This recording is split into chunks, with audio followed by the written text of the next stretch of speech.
Wake up with the sun in a steaming cup. Tune into the show where the vibes heat up. The Morning Mac got the flavor, got the glow. Start it right, let your energy flow. High takes rising like the morning brew.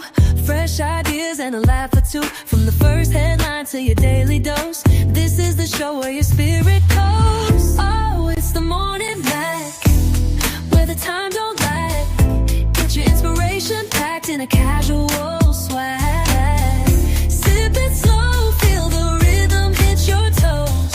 Welcome to the place where the good vibes grow.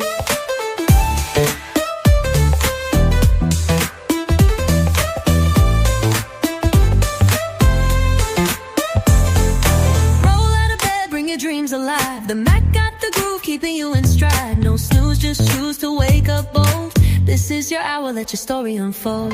New ideas with the sunrise spark. Fuel for your fire when the world feels dark. Spinning the tracks of your mental glow. Every listen's a hit on the Morning Mac Show. Oh, it's the Morning Mac, where the time don't lag. Get your inspiration packed in a casual swag.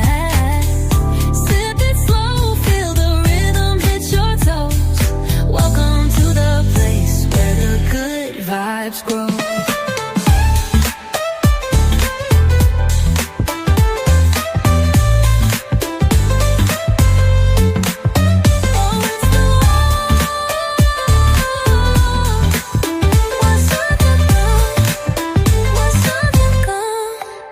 New ideas with a sunrise spark. Fuel for your fire when the world feels dark. We're spinning the tracks of your mental glow. Every listen's a hit on the Morning Mac Show. Oh, it's the Morning Mac, where the time don't lag. Get your inspiration packed in a casual swag. Sip it slow, feel the rhythm hit your toes. Welcome to the place where the good vibes grow.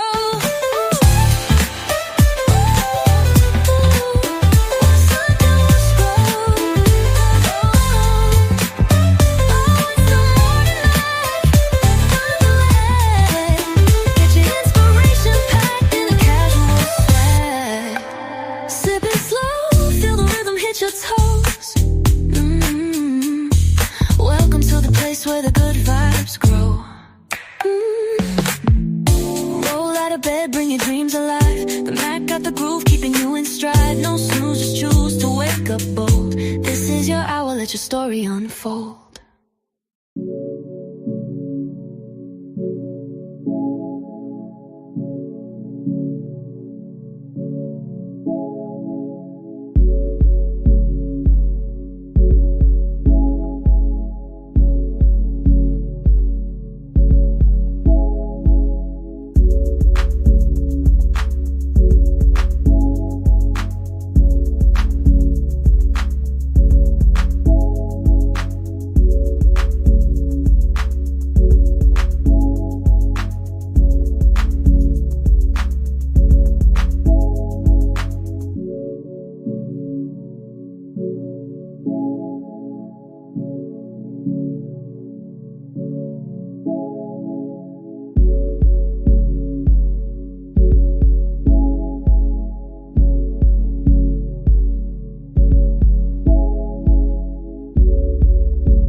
Grand rising today, people. Woo, it is a wonderful day because we here, I'm here, you're here. Yes, it's your girl Reese, aka the best that ever did it, aka it sucks being you. I'm just gonna tell y'all, it sucks being you. And you are those people who are out there that it sucks for. If your day, if you don't know already that your day is great and booming because you're here, then it sucks being you. If you don't know that you could do what you want to with your time to be as progressive or as productive or as pleasant, pleasing, and kind, if you don't know that you could do something to make somebody else's proud, or do you don't know you could do something to get you pride in you, that it sucks being you. It really do sucks being you. Um, I was doing a lot of research, like a lot of Black history stuff I was going through. I'm gonna share with y'all today about the different inventions, different stuff that we did as the people, and I'm just like, we can if we came together back then, we could come together again. It's just we need to know our history. A lot of stuff isn't taught in school. They only gonna teach you a certain level, so you got to seek knowledge and wisdom above what they program you do in that building. They call it at school, elementary, middle school, high school, higher learning. You got to seek knowledge, seek and you shall find, right? Do you know how awesome we were? How awesome we are? And we can build whatever up again and again. And my thing is, let's keep coming together to build a better world. Let's keep coming together to build a better place. Let's keep coming together to build a better foundation for not just our people, but all people. And let's not let the naysayers tear us down. We could do it. We did it again and again. Man, if you could take some swamp alligator infested land and turn it into a beautiful homestead, what? And they don't even have the tools and technologies like we have now. We could do some awesome stuff. If you can make a pacemaker, what? If you can a curling iron, the refrigerator, the air conditioner, hello, cell phones, come on. If we possess the knowledge to do all that, we could do so much more. And with the advancement of technology to help us do these things, we could do it even better and stronger.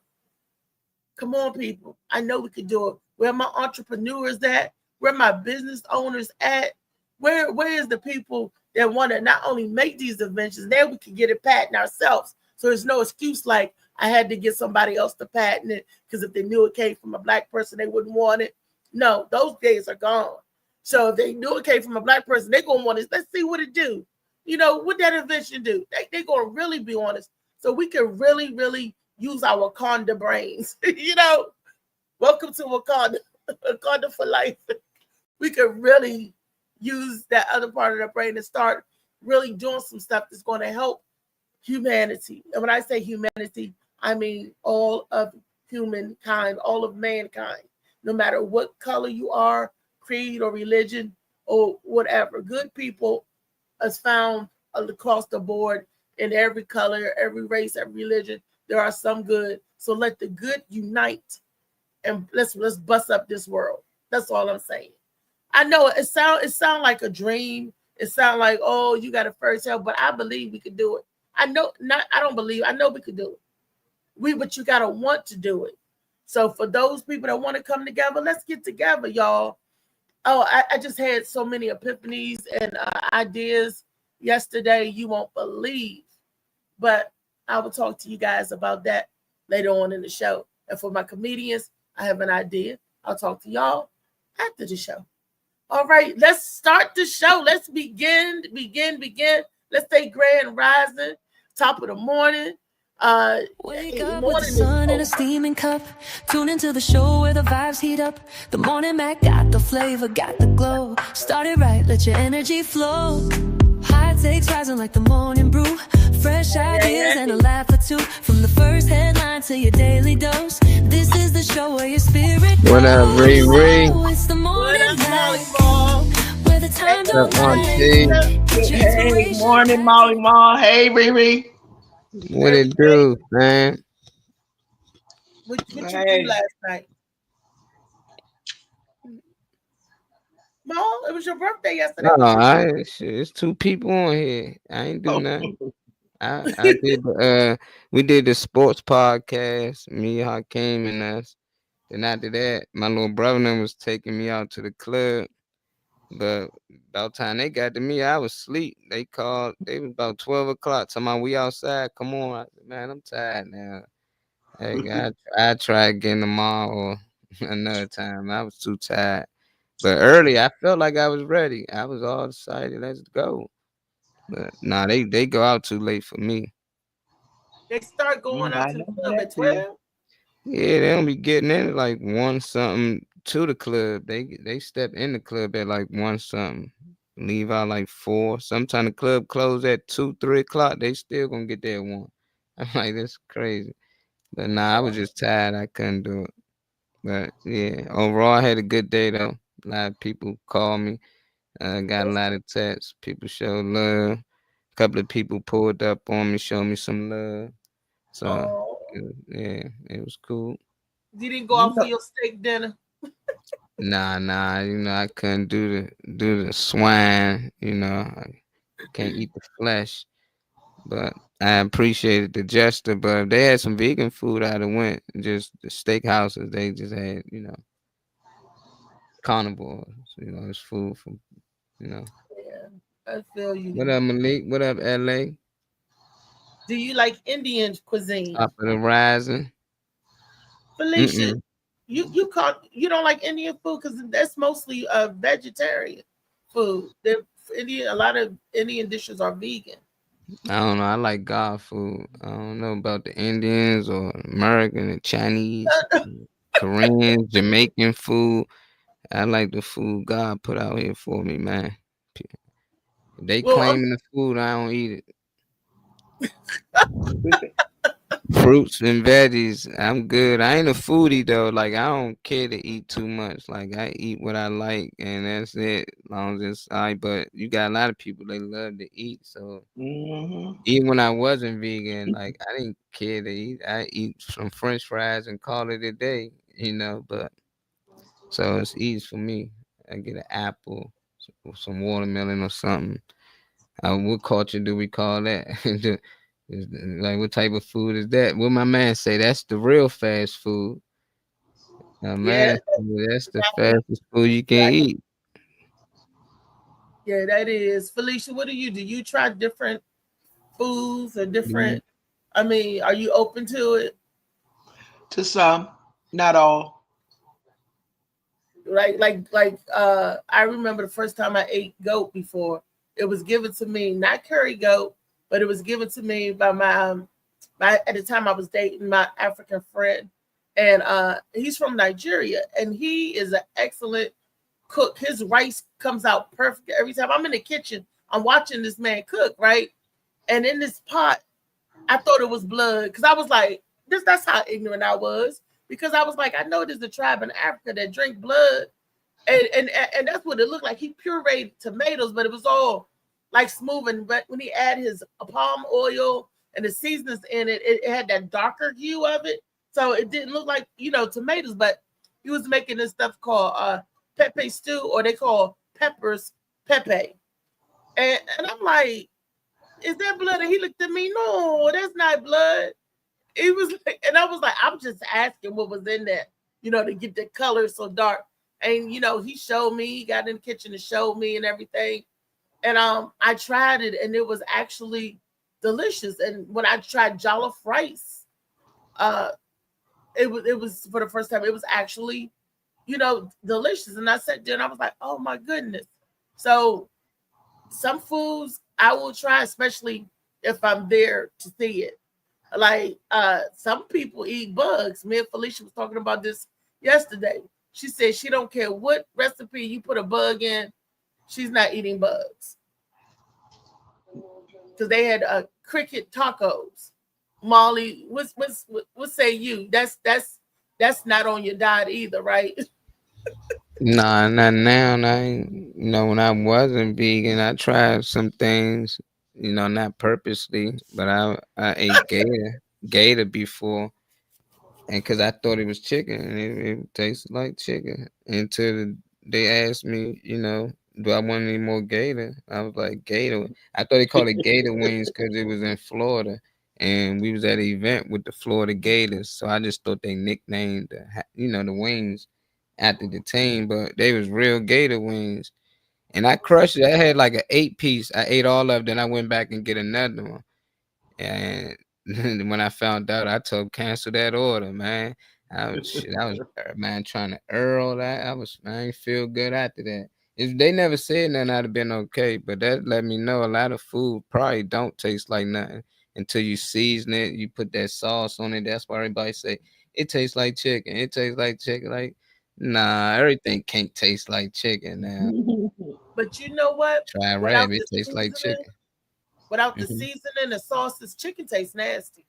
Everything probably do without any of that on it. You think you just eat a rib, like just cook it, Like like with no nah. season, no vinegar, no water, no salt, no Fish, nothing.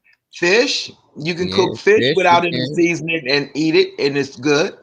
They season the Really? batter, so y'all fry fish without seasoning the batter.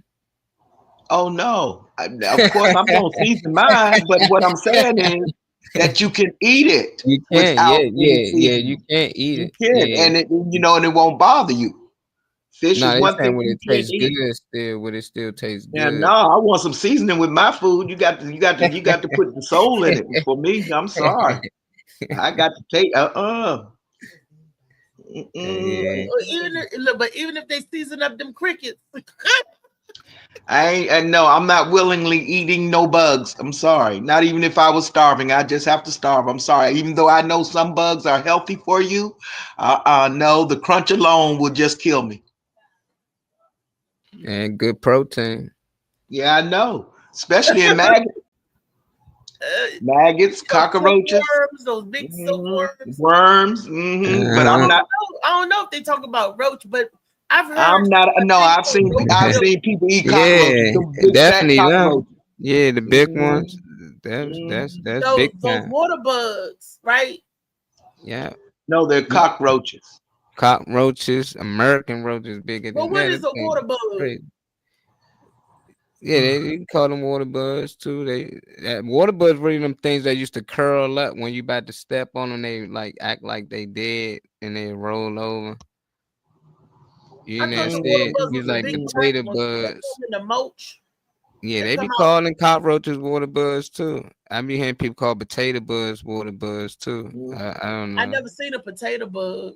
The little gray ones that curl up like a little rock. If you grab them, you know what I'm saying? You probably played with bugs when you was young. I'm not eating no bugs. I I used to played grab with them, caterpillars. We feed played them with my the lizard. we played with. I love to play with. Used to play with the caterpillars and stuff. Especially the green ones, not the scary ones that look like spiders. Not the big black ones, but the other little green ones that look like the little intro. We played with those. We put them in jars. We tried to get them to turn into a butterfly. To I get them to cocoon. turn. Yeah, we had to do that for school. They was everywhere when we grew up at. You No, it's actually certain step bugs we on them. played with. We played with roaches too. You catch a roach to see how long it'll live, put it in water, see if it swim, see if it do, but roaches are they had adapted to their environment because I haven't seen it till you showed it to me, a flying roach, a roach that flew across the room. And I was like, no, you mean just a roach that Yeah. had wings. But when you say it flew and landed on the wall like a fly, I was too through. And then when I seen that video of what was that thing that came out of that hole in the ground? It got real long antennas.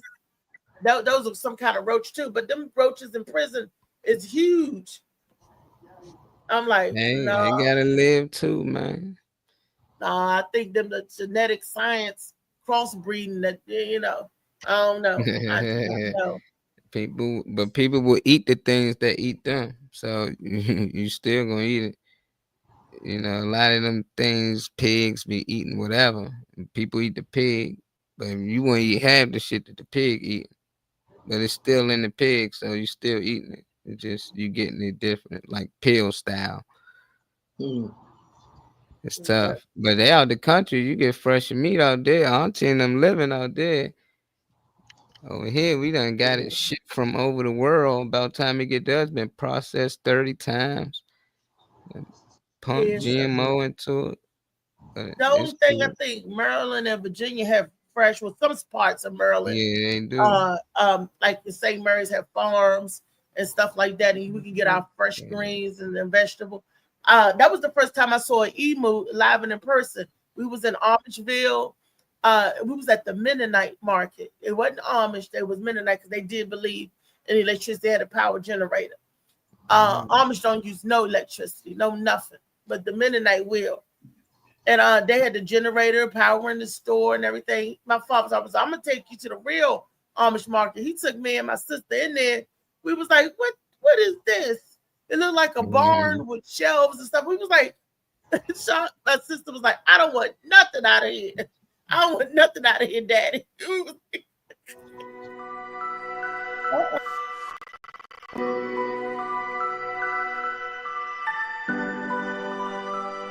that creepy thing? On my intro music.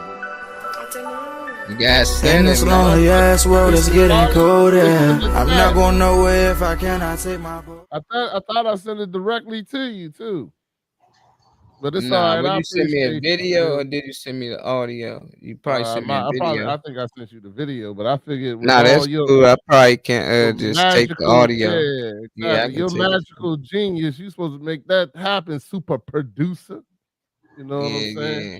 How I was your thought you just birthday, saying. brother? I'm sorry. I didn't want to interrupt now. Go ahead out there. Nah, it was good. It was good, man. Appreciate you for asking. Usually we did our sports podcast. I bragged a lot about the Eagles as usual. And we did our predictions and I went to sleep before my brother and them even pulled up to take me out.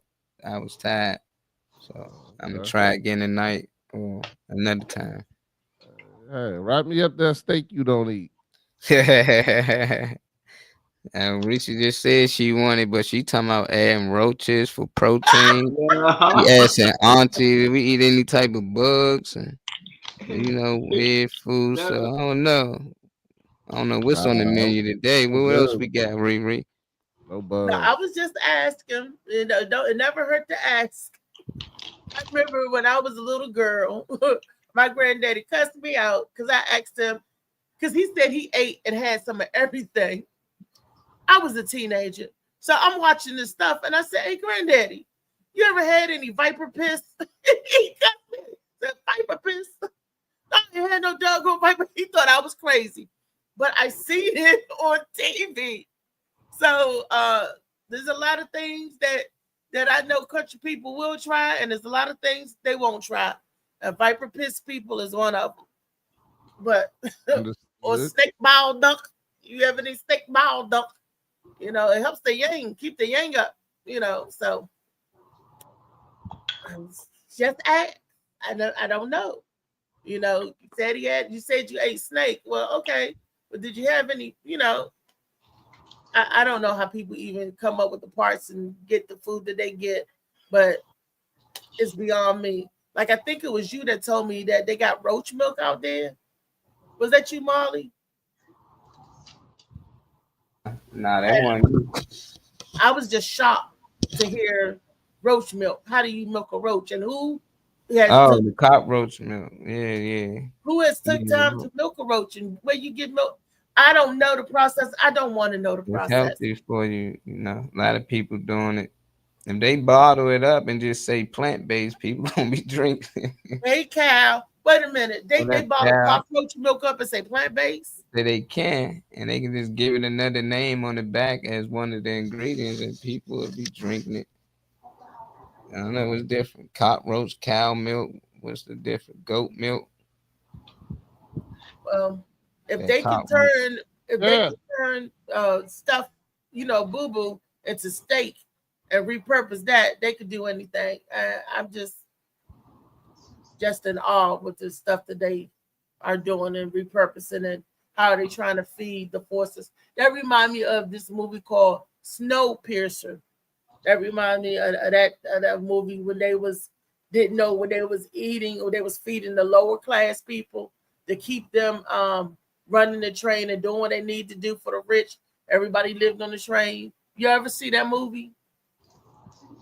Snowpiercer with Octavia Spencer in it. Y'all ain't, oh man, it was out a few years ago. Molly, you ain't never seen Snowpiercer? Nah, was that a show? No, yeah, it was a movie. I accidentally came up and we watched it, and me and Misha went to the movies to see it, and we was like shocked. We was like, that was actually good. That was actually good. They was fighting to try to get from the back of the train to the front of the train. this train that kept circling the world. It's like the ice age came and froze everything, and it was this train. They built this train that could pierce the snow, but you had the lower class in the back in the caboose, and then you had the higher class in the stuff. It was so good, and they was making this. Y'all gotta watch it. Y'all gotta watch it. It's one of those movies you're gonna be like, okay. Like I said, we stumbled across it and it was great. It's called Snowpiercer for everybody that's out there. Speaking of piercing something, I noticed that the government shut down. A lot of restaurants are talking about that they have to close their doors. And they're saying in DC, this is in DC, y'all. I don't know about the rest of the world, but in the DMV, the restaurant business has taken another hit. They took a massive hit first time when they let go half of the government workforce, and they still survived. Their head still above water, but now they're saying that now the government shutdown is in place, that they don't know if they have enough reserve to last through the government shutdown. This one restaurant is saying that they're getting killed by 1,000 cuts. And it was like 1,000 cuts, and the man said 1,000 budget cuts is what's killing his restaurant. I'm like, oh wow. So it's hard to thrive now. They're saying in DC, if they don't have the restaurants open and business and all of that. The first time was the layoff. The second time is the work stoppage. So I don't know. I feel bad for the people. I feel bad. This might force everybody to start eating more at home. Cooking more at home. I don't know. What y'all think? How do y'all feel about them shutting down the restaurants? Would that force the people to cook at home? Is that a good thing? We can start with you, Rodney. Well, I mean, the restaurants shutting down been happening for a while. This budget cuts, it was happening before the budget cuts and before everything went down.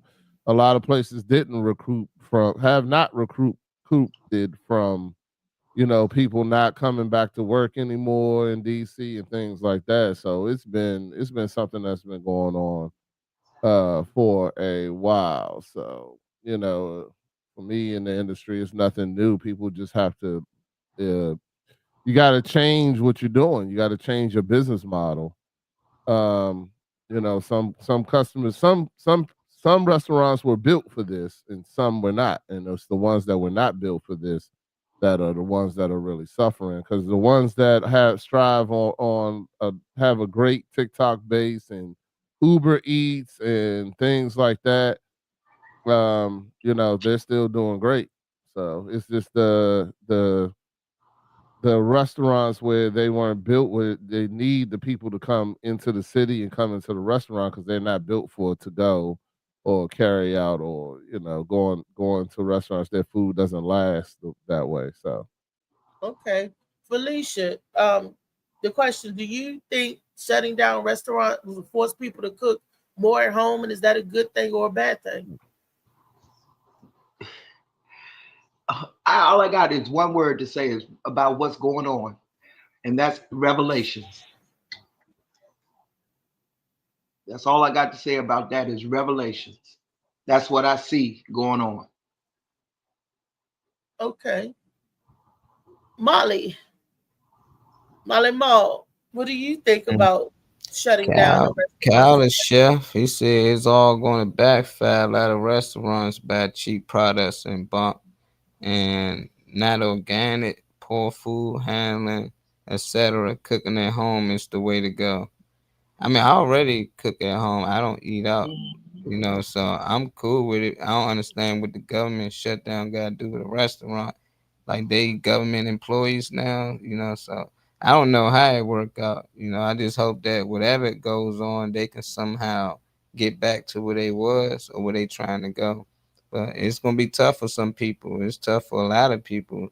AI taking a lot of people jobs, and nobody talking about that too much.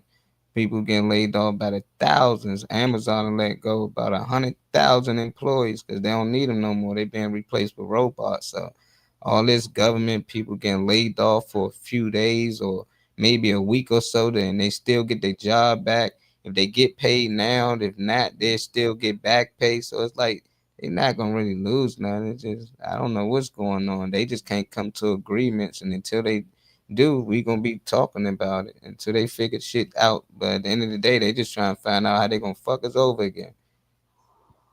Well, yes, that's true. And with the government shutdowns, how it trickled down to the people, especially with the tourism industry. A lot of these restaurants depend on the tourism industry. They depend on people coming to DC to go to the museums, to go to the park, to go to, stuff like that. And with the government being shut down, your zoos, your parks, and your museums are closed because those are federally funded, federally ran. So without the government, you can't. The museums and stuff are closed. Tourism is going to take a dip because there's nothing for you to do, to come to DC to go to museum. You can't do none of that. And it's going to turn tourism away until the DC get back up and running. Y'all think people come to DC to go see museums? That's it? People a lot of tourism. A lot of people come to party, get drunk, get high, and turn up. Like you go to Miami, people from Miami come here to turn up too. They not coming here just to see your family. The museum. Man, what? They take their family to DC to visit the city. It ain't just museums out here. There's a lot of stuff to do in DC. Just type in what's to do in DC over the weekend. You'll be amazed how much stuff going on, how many celebrities in town. Little young boy here now, and he got the city going crazy. Probably didn't even know that, so there's a lot to go on in here than just a restaurant and stuff like that. It's still gonna be some high-end restaurants. All restaurants won't be closed.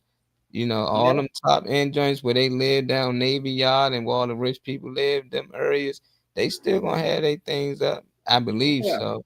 The only restaurants that are affected, sorry, Molly, are the ones, like you said, that service to the government. And to me personally, who cares? Who actually cares? Why are you worried about that when there's more in this world going on that is way worse? So the government shutdown is bad, especially when they're talking about cutting everything, but we can't do nothing about the government shutdown. But I believe, and I'm gonna say this, I don't think the government should get their pay. If they shutting down the government, and that means no pay, then the higher ups, what I mean, Congress, senators, and even to the president should not be getting paid. The vice president shouldn't be getting paid. The secretary of state, all of those cabinets should not be getting paid. If you shut down the government, then shut it down for real. But the lower people won't be getting a check, but the bigger they will. Yeah, they will. Yeah, everybody gets paid for the government eventually. But that's when the shutdown is over. But what if it's shut down? The long shutdown was like 35 days. And you can't tell some rental offices, some mortgage companies, some people understood, but then a lot of people did not understand because they didn't care. The Cardinal people, a lot of stuff, a lot of people don't understand and they don't care. They don't care about, as soon as we come back to work, you'll get it. Greed runs America. Greed. And the people want it now. It's like greedy people in the world. So I'm just like, wow. And then the essential personnel, like a couple of my girlfriends are essential personnel. They have to still report to work with no pay. And they're making them work 4 hours a day. They ain't getting no pay now. Ain't getting no check coming up. But they still got to come to work, essential personnel, and work 4 hours. And then they send them home. I'm like, wow. So it ain't like it's a surprise though. You know what you signed up for. They do it every year. They do it 2 times a year. If y'all notice, around Thanksgiving, this was coming a little early because they usually push it back to around Thanksgiving. This one came right around Yom Kippur and Rosh Hashanah time. It came early. They usually do it around this time in November, and they usually do it around March and April. Every 6 months they doing going through the budget, revamping the budget is only good for these many days. It's only good for these. It's like they can't set it and say, okay, this is what we're going to do for the whole year. They're only doing it so every 6 months, you know. So what's been happening is they just been extending the same budget. They've never come to an agreement yet. They still haven't come to an agreement. What happens is after it's out for a little bit of time, they just extend the same budget as what was last year. So therefore, they still have not come to an agreement, but they just agreed to extend the budget so that, which means that everybody gets the same amount of money that they got last year. And they still argue about things, trying to come to agreement to the next time. See, and they're blaming it on the Democrats. You know, they're saying that, they're saying that it's the Democrats' fault for the shutdown because the Democrats are saying this, let's talk. And the Republicans are saying, talk about what? In other words, what you trying to talk and negotiate? We already said what we said. I said what I said. And, you know, so that's where we at. That's what we doing. So no laws coming in, no laws going out. Stop. Hammer time. Hammer time. Hammer time. Baby, I got a video for y'all to see. Marley, let's pull up the one. Do we have the right to say what we want to law enforcement? Do we have the right to say, is that practice of freedom of speech? Cussing out the police officers and all of that stuff. If you just, you know, is that freedom of speech? Do we have that right to do that?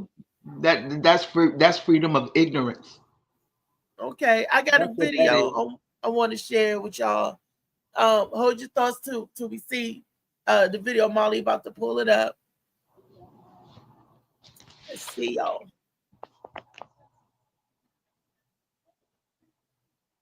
I'm on the investigation. You gonna come up on my shit? You ain't turning shit on. Hold on, bro. You ain't turning shit on, bro. Get off the motherfucking bike. It's broke. Get off the bike. You good, bro? Hey, why you touching? Get off the bike. Get off the bike. Why you touching that man? Get off the bike. Get off the bike. You ain't got to get off the bike. Because I said so.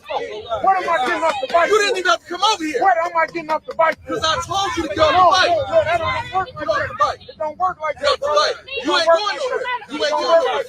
Yes, it do work like that. You don't come over here on my shit, interrupting what the fuck I'm doing. You understand that? What was you doing? What was you doing? You right down the street. He right down the street. What was you doing? What was you doing? You right down the street. Get out my face right here. Get out my face. Don't put your motherfucking finger on my face. You think this nigga? You want some work? You think this nigga? You want some work, nigga? The fuck you doing? You want some work? Wait, dog. You better turn it on. Hey, what's his name? Hey, look. Hey, you man. Come here, I ain't say none of you. Don't say none of me. Go on to your bike. Keep it moving. Ain't nobody say nothing to you. Okay? What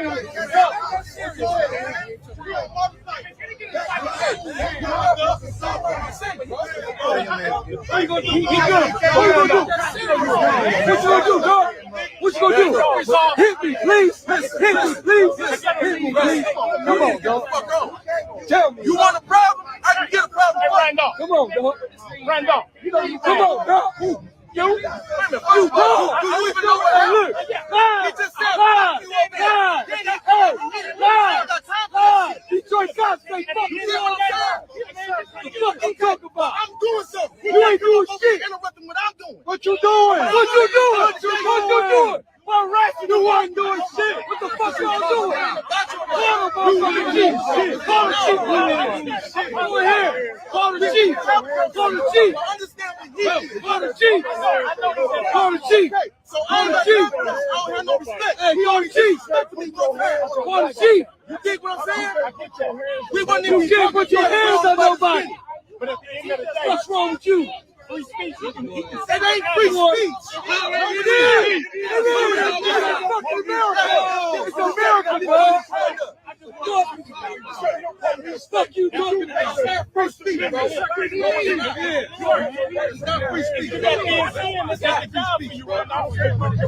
can't do that.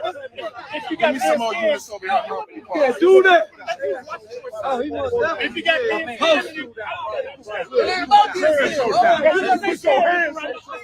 don't give a fuck. You put your hands on somebody. All you have to do is no. All you have to do is put your hands on. First of all, you can't put your hands on to do something wrong. I got something to say. Right? No, it's a problem that y'all think y'all can do what y'all want. No, it's a problem you think you can do what you want. No. What are we doing? We out here enjoying ourselves. I'm dealing with one person. He got no business. Hey, put your hands on. Put his hands on. You in the car. Both people say fuck the police. You in the car. You in the car. You in the car. You in the car. It's not this serious for you.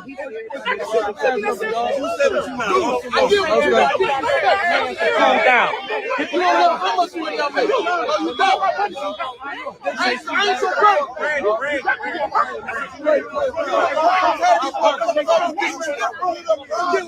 He want to roll it. You understand?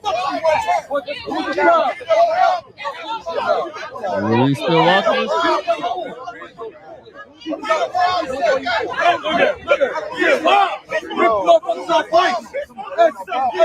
at rip people on fight. Hey, Rex, you on paper. You the guy. Who the problem? You can't rip people on fight. You can't rip people on fight. I thought we all got our lives. Everybody be quiet for a second. You want to take your badge off. No, let him go. We just let him go. Let's ride. Okay. Let's go. Okay, well, let him go. Where you at? No, where you at? Ain't nobody leaving. Was that disrespectful? He already said, fuck you. So why you want to come on? You crazy. He ain't got nothing to do with you. He got a fucking problem, man.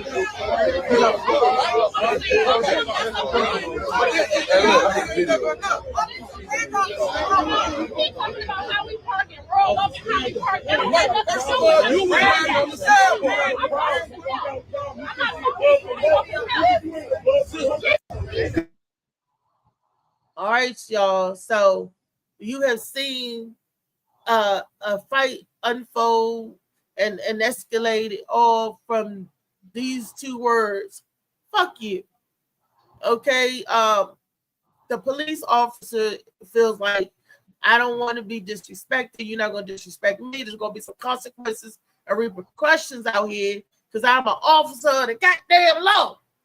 Now, this is my question. Do we have the right to disrespect law enforcement? Do we have the right to say what we want to?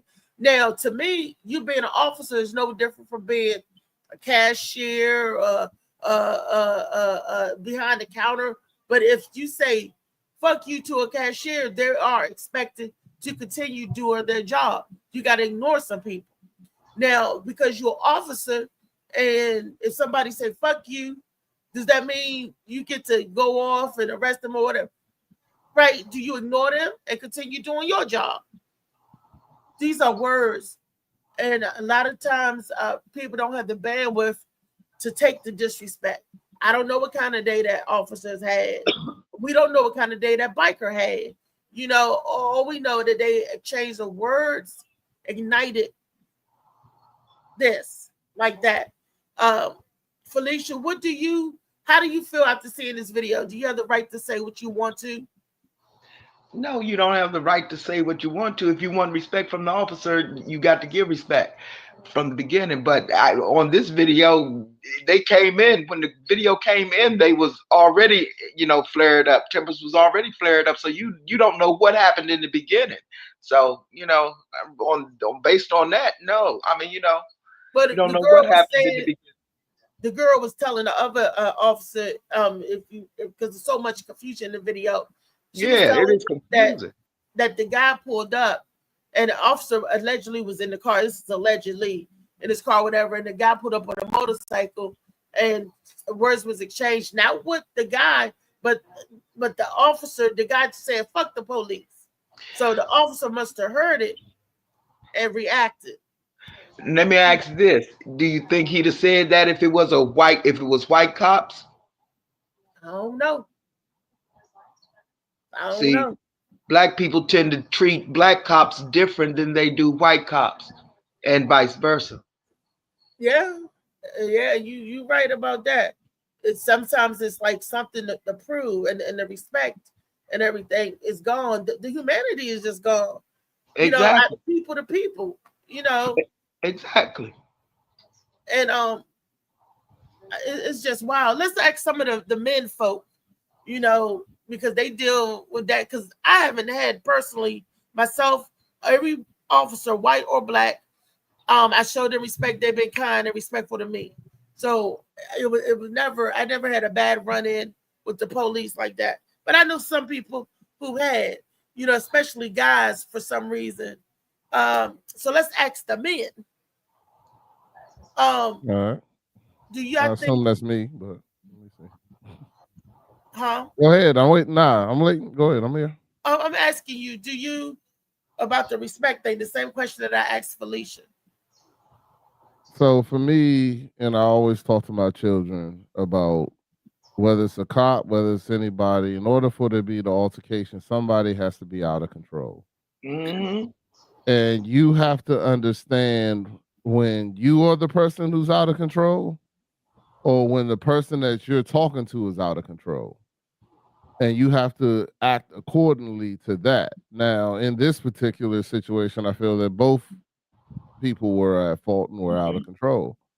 And that's why you have this altercation. Now, I've had great interactions with police officers, and I've had interactions where I realized quickly that this officer is out of control. But when you realize that, then it's your job. If you want to be safe, I don't got a gun on me. He does. Any person that's out of control in front of me with a gun on them, I'm going to make sure that I stay in control. Because that is, because that is a person. I take the badge away. You are a person in front of me with a gun in your next to you and a taser. I have nothing. You know what I'm saying? My job is to come home to my kids. So therefore, if I see that you're out of control, which I've had happen, then my response is totally unemotional. And yeah, I might be like, yes, sir, no problem, sir. I'll get out your way, sir. Because my job is to get the fuck home. I'm not here to argue with someone. I'm not going to have an argument with anybody that I have now realized is out of control. I'm going to de-escalate the situation and I'm going to get the fuck out of there. It's that simple. And that's because my one and only job, and the same thing I tell my kids, you got one job, and that's to come home. You know what I'm saying? Your job is not to make a political stance. Your job is not to, escalate the situation just because you can. Your job is to get home. So whenever I deal with the police, that's what I think about. I am totally on, I want to go home. You know what I'm saying? So whether I'm right or wrong, at that point, I don't care. It's what do I have to do to go home? Bingo. Because once again, they have the gun. They have the, what you call it? I understand that fortunately, I also understand that the person that can't tell the story don't get to tell his side. So if I'm shot, the only story they're going to hear is the cops. You know what I'm saying? And a lot of people don't realize that. You sitting there, I'm right, but shit, he gonna make it so you can't tell your story. So it don't matter if you right. You know what I'm saying? If you unconscious or in the hospital or this, that, and the other, he get to tell his side, his story first. And now then you gotta prove something different. You know what I'm saying? And I realized that. So yeah, I'm good. I'm gonna go home. I'm not going to sit here and argue with an irrational person. I'm not going to do it because I already know that nothing positive for me can happen out of that in this situation. So that's how I handle it. And that's how I tell my kids to handle it also. Good for you. Good for you. But see, everybody doesn't have common sense. And the majority of the guys out there, I think, this is just my opinion, that, flexes to the police, and stuff like that, they're basically inner city people from the hood guys. Basically, the majority of them that have run-ins with the police, they're hood guys. Not all, but the majority is hood guys, and they have that mentality. Yeah. No, Why I you get it. think that A lot of is? people have, because some people have had bad altercations. Like I'm saying, you run into good apples and bad apples, and But the you bad should- apples ruin things for people. Like I don't have a great, like I don't have a great relation. I don't call the cops. I got my own guns. You know what I'm saying? Like I'm good. Like if it's in my house, I'm gonna take care of it. There you go. We have a strict rule in our house. We do not call the police. We don't. It's that simple. And my next door neighbors was fighting. No police. We ain't call them. You know what I'm saying? I'm not calling them. And you know what? I went out there with my gun. I asked my neighbor, was she good? It wasn't her fighting. It was her kids. And she was like, nah, my kids fighting. I was like, all right, well, then that's a family issue. Y'all have a blessed day. I left. You know what I'm saying? Like, but other than that, I'm not, because I mean, family fight all the time. That ain't nothing. I've been plenty family reunions with somebody fought a funeral or whatever the case may be. But we're not talking about that. We're talking about the freedom of speech here. Oh, I'm sorry. We'll go back to the freedom of speech. Yeah. Yeah, we're talking about you have the right to say what you want to a cop. I apologize. We know how we I understand what you're saying, and you're absolutely right. But this wasn't even home. This was nobody called the police. The guy rolled up. Do you have freedom of speech? Yes. Actually, we really don't. Wait a second. Let me finish. Hold on. Oh. Let me finish before you interrupt me and tell me. I thought you was asking me a question. No. I'm answering the question because I thought I didn't answer the question. So I'm going to answer the question, which is yes, you have freedom of speech, just like you got the freedom of getting your ass whooped. Exactly. You got to be able to pay the consequences of that speech. Exactly. You got to understand when it's important and when it's worth it and when it's not. But but just like you, but then it still goes back to that, who going to get to tell the story. That's the thing for me, who going to get to tell the story? Because if I talk my shit to this dude and he whoops the shit out of me and gets to tell the story first, then I know that I got to defend myself. It's all the consequences behind it. You know what I'm saying? So for me, you do have freedom of speech. You can say whatever you want, just like he can whoop your ass for it. So, but that's anybody. That ain't just the officer. That's anybody. On the streets. The officer ain't nobody different. The way I look at it, if I talk shit to somebody, I expect for them to have a reaction, and I gotta pay for those consequences. So. But just be smart out there. And his job, I think both of them lost the cool points, went out the window, because the guy should have just, when the officer said roll on, and he felt as though that he could flex. I ain't got to go nowhere. I ain't doing nothing. I can say what I want to say. I can do what I want to do. Who told him he had rights in America? That was like, and a lot of them get it, and they use and flex the wrong way. We flex the wrong way at the wrong time, and unfortunately on the wrong people. But that officer at the same time, he could have just ignored that guy and keep on doing what he's doing.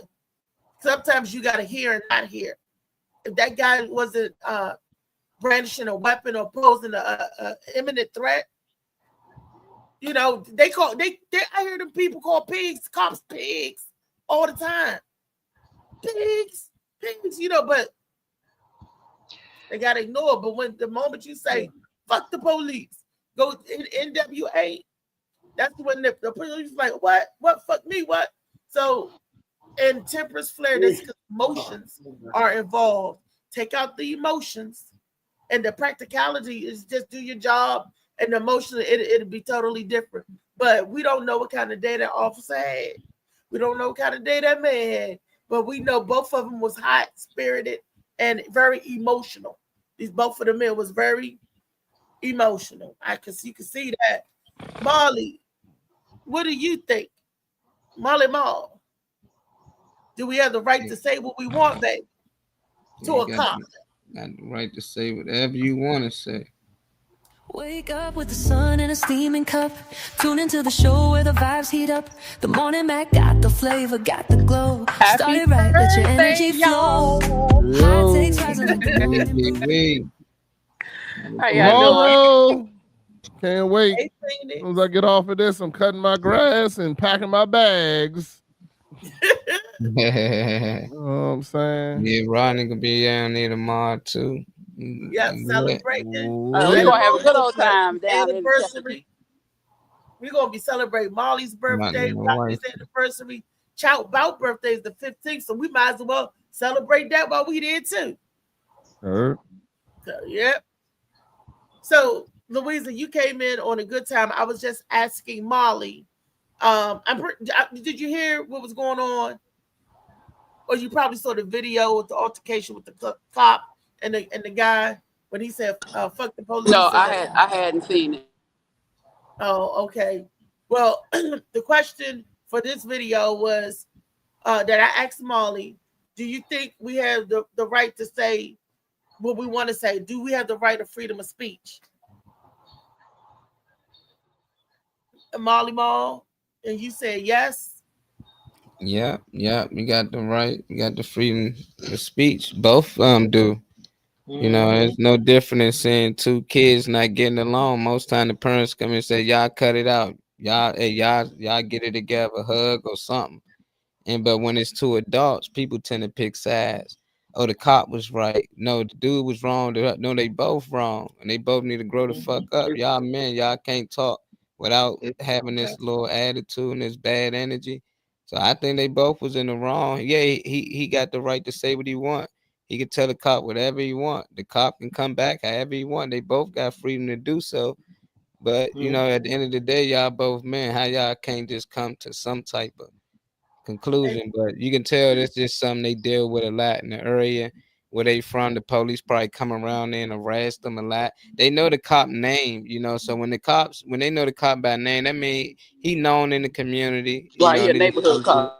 Yeah, he probably get into it with that dude all the time. It was a dude around our way used to get into it with a few of the cops all the time. No matter what they was doing, they could be over there arresting somebody else. He go over there and just stop fucking with him, you know. And it seemed like he one of them dudes, and he knew his right. He knew they couldn't touch him. He knew he can say what he can say, and some of them argue with him, you know. And sometimes that's what they want. He might wanted that cop to hit him.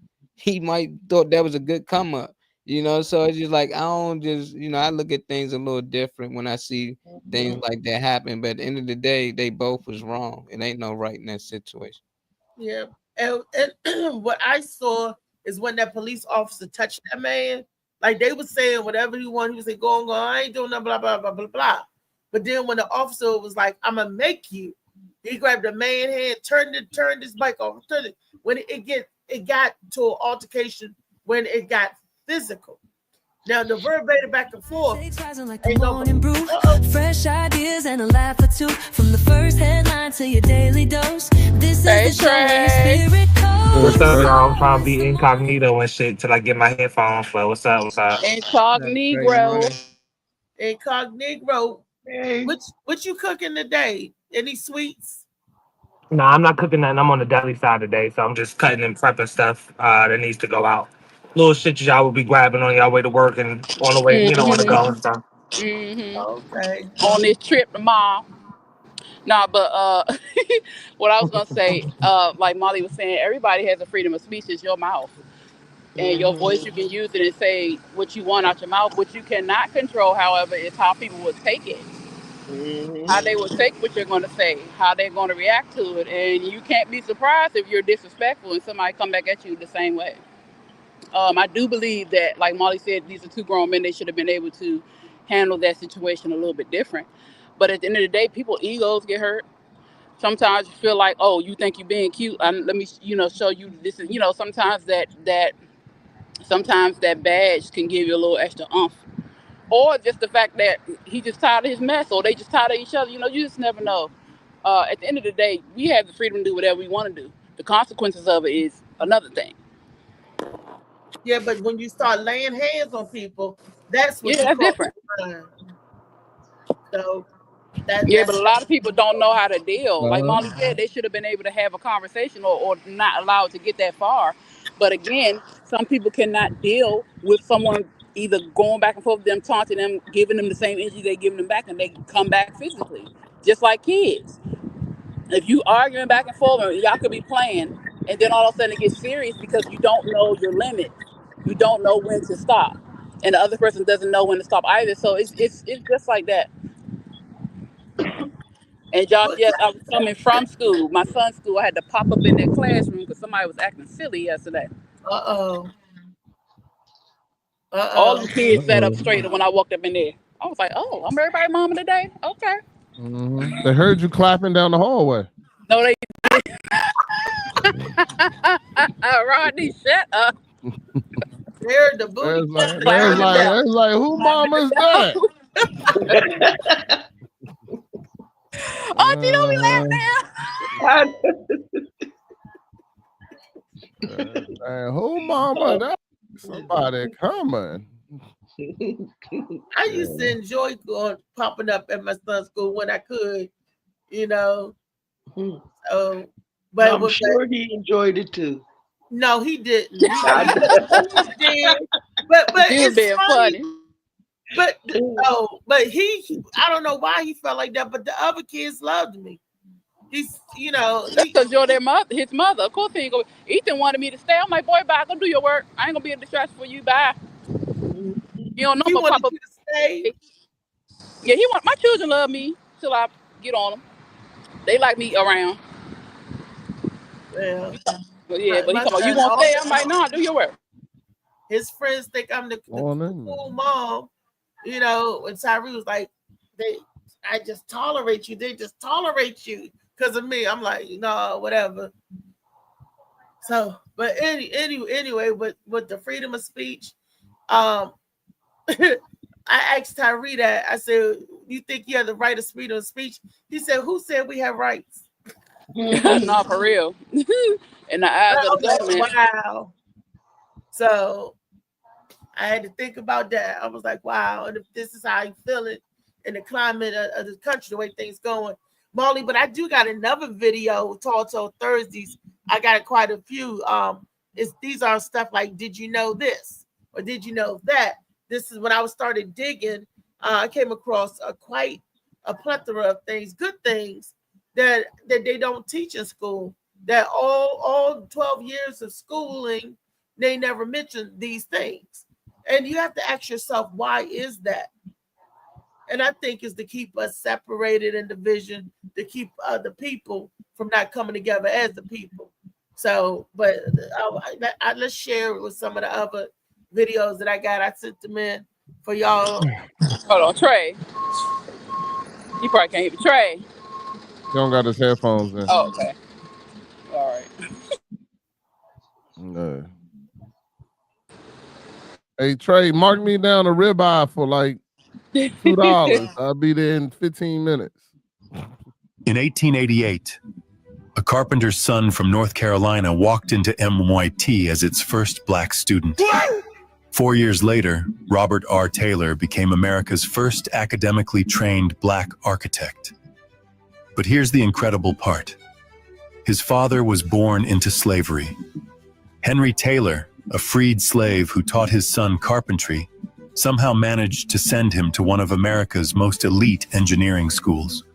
When Taylor graduated in 1892, Booker T. Washington immediately recruited him to Tuskegee. What happened next was extraordinary. Taylor didn't just design buildings. He taught students to build them with their own hands. His first project? Science Hall, constructed entirely by students who made every single brick themselves. Then came the Oaks, Booker T. Washington's presidential mansion. Then the chapel with a 105-foot tower that took everyone's breath away. For 40 years, Taylor proved what was possible when talent met opportunity. He created an entire campus that still stands today as a national historic site. From slavery to MIT to architectural masterpieces, all in one generation. This is what breaking barriers actually looks like. Not just opening doors, but building entire institutions. Follow for more incredible stories of pioneers who didn't just succeed, they transformed everything. You see, they didn't teach us about that in high school or elementary or middle school. Did they teach y'all? Did anybody get this from school? Of course not. No, Why would no, they teach ma'am. us something good on purpose? In Black History Month, I did not see this guy. That's not even in Black History Month. You know, I didn't get it either. Now That's until what I'm I saying. went outside, and we have to look further. This is my opinion only. That elementary to 12th grade, that's when they're programming us. They only give us the information that they want to give us. They don't give us stuff that we need to know so we can feel good about ourselves. They give us what we need to know so we can become like machines and work certain jobs and do certain things. They don't give us what we need to go so we can develop together as a community, because it's steady causing division. Now, they started from slavery. It's not where you start, it's where you end. So anybody in the ghetto can become a millionaire, and a millionaire can become anybody in the ghetto. I don't know why people don't see that. You know, like Cal said, we in the same matrix. I don't know why people get, and we need to come together, like I said earlier in the show, for the good of everybody. That division with the elite It's true. Oh, I gotta get ready. is true. It is true. I mean, like I said, I learned that outside school. Had to learn it on my own, had to look, had to dig and search and look. Well, Reese, school doesn't teach you to be an individual. It teaches you to be like everybody else. So you're not going to learn something that will individualize you. You're not going to learn something that's going to make you think for yourself. Like, hey, wait a minute. Of course, there's a lot of children that do think that way. A lot of children that question it, and those are the ones that they label hyper. Those are the ones that they put on 504 plans and make them get suspended and stuff like that. When a child questions things, and we're supposed to, because our curiosity and our imagination are supposed to be there.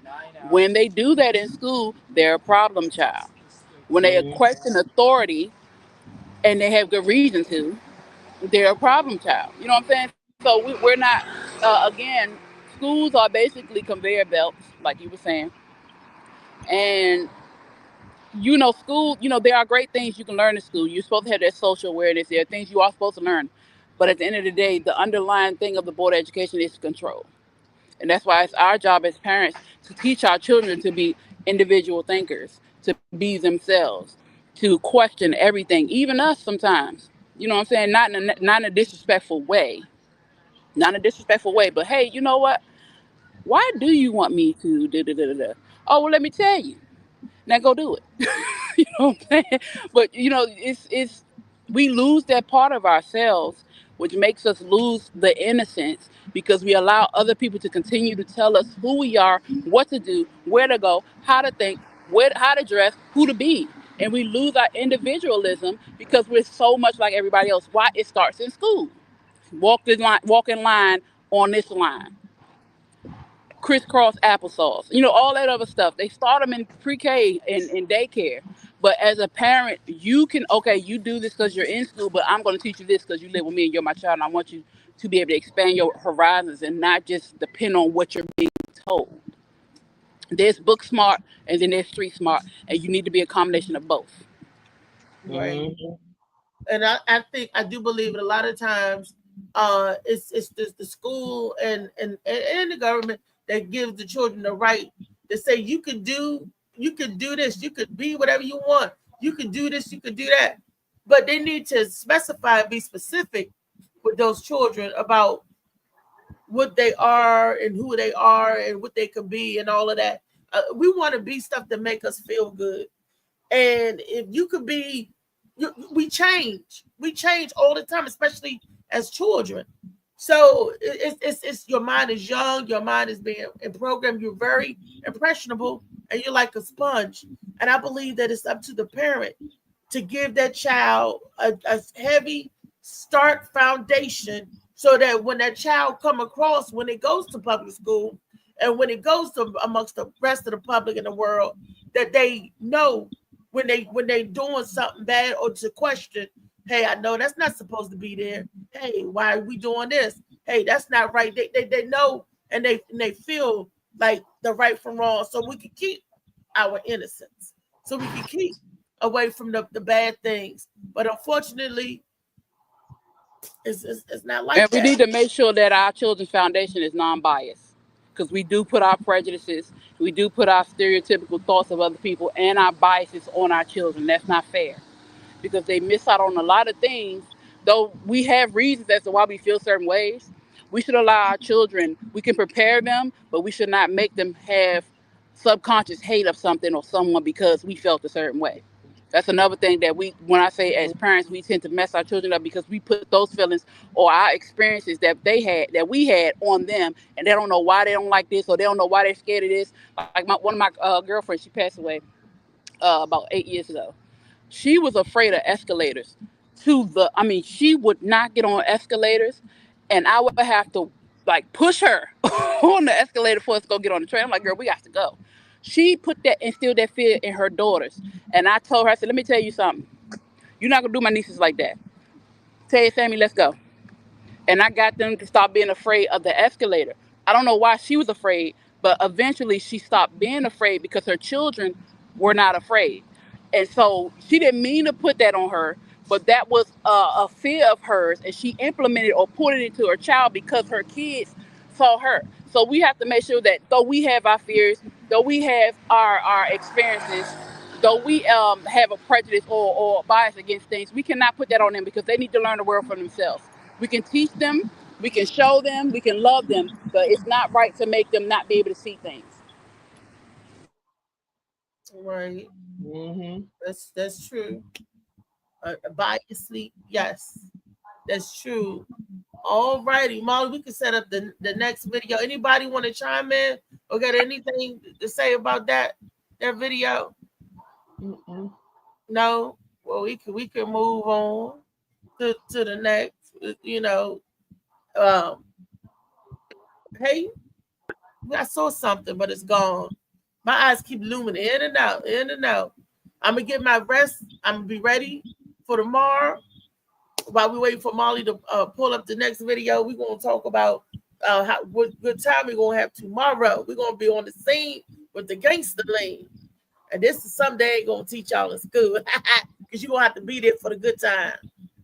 I'll come back and I'll tell you about it, but it ain't gonna be nothing like being there. All righty. What we got next? And white men did it. But when black inventors created world-changing, they called it innovation when white men did it. But when black inventors created world-changing technology, suddenly the credit disappeared. Here are 5 whose genius was stolen or erased. Granville Woods invented the multiplex telegraph that prevented train crashes. Thomas Edison sued him twice, claiming he invented it first. Woods won both court cases, proving Edison was lying. Edison then begged Woods to work for him. Lewis Latimer made Edison's light bulb actually work. Edison's bulb died after 15 hours. Latimer invented the carbon filament that made bulbs last weeks, not hours. Edison gets the credit, Latimer gets forgotten. Ellen Eglin invented the clothes wringer in 1888. But she sold her patent for just $18 to a white businessman because, in her own words, if it was known that a Negro woman patented the invention, white ladies would not buy the wringer. John Matzeliger revolutionized shoe manufacturing with his lasting machine, producing 700 pairs daily instead of 50. After he died of tuberculosis, United Shoe Machinery Company seized his patents and made millions. Garrett Morgan invented the 3-position traffic signal and gas mask. General Electric bought his traffic light patent for $40,000, then wrote him out of history. Follow for more stolen black genius. Share this truth, because erasure is how they keep stealing.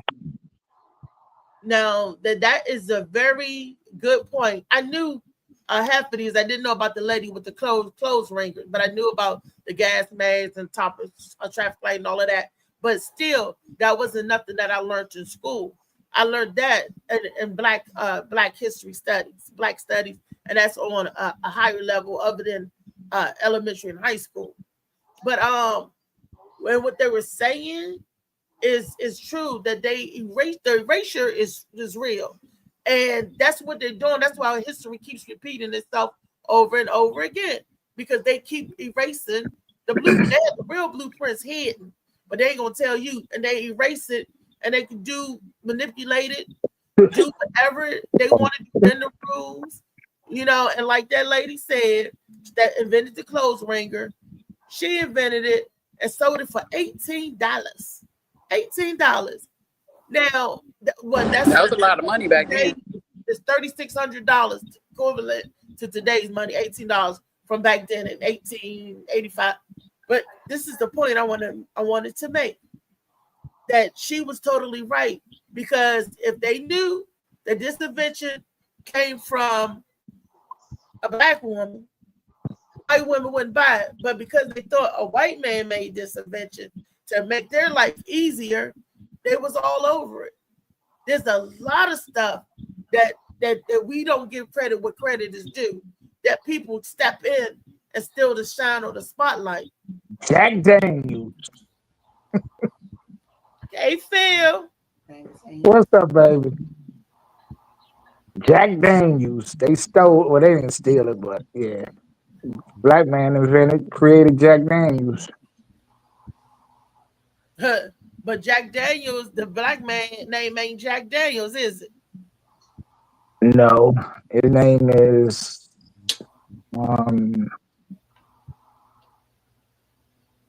something green. Was it green? He got a new liquor out there. His family opened up a brewery. Yeah. Yeah. Yeah, that story. And there's a lot of stories like that they step in and take credit for, and we don't know. And Neely, that's his name. Neely. Yeah. They don't know, and they don't care. And it's important for the children to know how awesome they are, because this is my thinking. If they was awesome back then with their limited equipment and stuff, how awesome can you be now with all of this fabulous technology and this modern day stuff? You could build devices that can levitate us, teleport us from one place to the. I mean, I'm just saying. They changed the world. These inventions changed the world. We tell our children that we can change the world, never stop, and not just for us, but for all of mankind. That's how I feel. But if they, who invented this? No, the white man did this, white man did this, white man.